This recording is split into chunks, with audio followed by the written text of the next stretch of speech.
Senior journalist हैं पाकिस्तान के, हसन निसार साहब। हाँ बिल्कुल। बहुत अग्रेसिव नेचर के है और मैं खुद अग्रेसिव नेचर का हूं, इसलिए मैं उनको पसंद करता हूँ। ठीक है। उन्होंने कहा है कि जो Indian prime minister Narendra Modi है उसकी सिर्फ 3 करोड़ की प्रॉपर्टी निकली है। दुनिया की सबसे बड़ी जमहूरियत भारत के वजीर-आज़म नरेंद्र मोदी के सासों की मालियत 3 करोड़ रुपए और उनके पास कोई घर कोई गाड़ी नहीं है जाती। ये थप्पड़ है।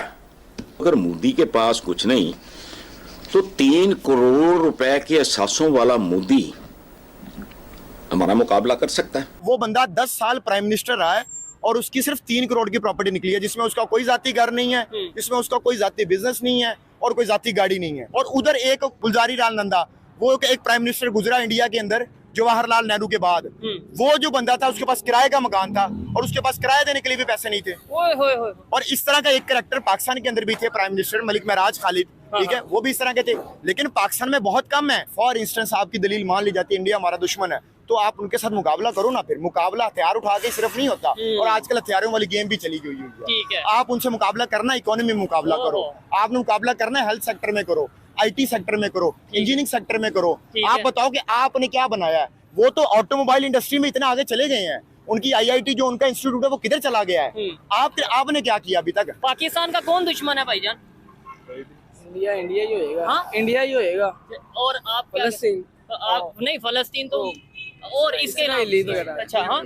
मैं पिछले दिनों एक पुरानी वीडियो देख रहा था नरेंद्र मोदी की, जिसमें वो कह रहा था कि भाई हमारा पाकिस्तान के साथ मसला नहीं है, पाकिस्तान के साथ हमने कंपैरिजन करना छोड़ दिया है, वो अपनी 2 टाइम की रोटी पूरी कर लें, यही उनके लिए काफी है। मैंने with reference to Pakistan Hindustan को चलाने के तरीके 10 साल से ताला लगा दिया। वो अपना 2 टाइम की अच्छी रोटी खा ले, बस मुझे कोई उसमें समय गंवाने की जरूरत नहीं है। हम उनको दुश्मन समझते हैं, हम कंपैरिजन कर रहे हैं और वो हमें किसी खाते में नहीं ला रहे। सबसे पहले तो वाकई ये दिल खराश वाकया जो हुआ है, इससे पहले भी कई वाकयात ऐसे हुए हैं जो हमारे मसीही भाइयों के साथ जो है ना इस तरीके से इल्ज़ाम तराशी हुई है, फिर उन पे हमला किया गया है। देखें, मसीही हो, हिंदू हो, सिख हो, कोई भी कम्युनिटी हो, पारसी हो, जो पाकिस्तान में रहता है ना वो पाकिस्तान का शहरी है, वो पाकिस्तानी है, उसको उतने ही हुकूक उसको हासिल है जितने मुझे हासिल है या आपको हासिल है या दूसरे किसी मुसलमान को हासिल है।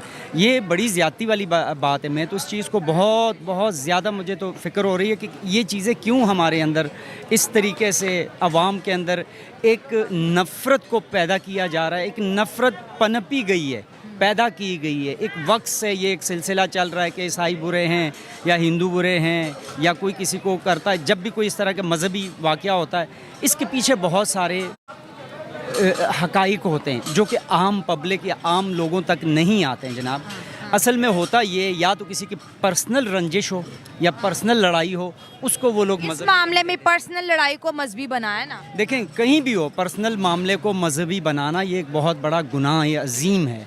आप किसी इंसान के ऊपर जुल्म करते हैं, मारते हैं, लाश जैसे कई लोग मर भी गए इस तरह वाक़यात में बहुत सारे, तो ये नहीं होना चाहिए। ये एक शऊर की बहुत बड़ी कमी है हमारी कौम के अंदर।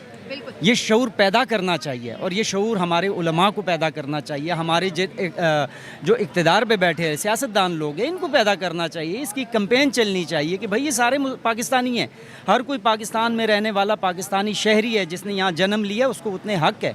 मुझे तो अक्सर अफसोस होता है कि जब पाकिस्तान के आइन में हिंदू ईसाइयों को या पारसियों को या बौद्ध को आखिर माइनॉरिटीज़ कहा क्यों? ये तो पाकिस्तानी ही थे, अगर तकसीम ना होते तो हम एक ही रहते। लेकिन ये जी माइनॉरिटीज़ होगी, ये मेजॉरिटी होगी, खैर वो भी छोड़ें।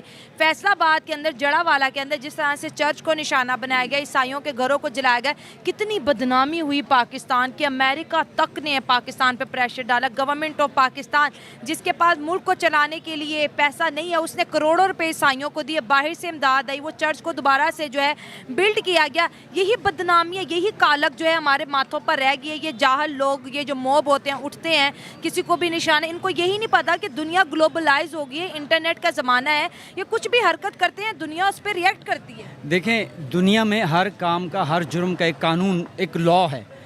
पाकिस्तान का भी एक लॉ है, कानून है, यहाँ पर हर चीज़ है, लेकिन कानून अप्लाई नहीं होता।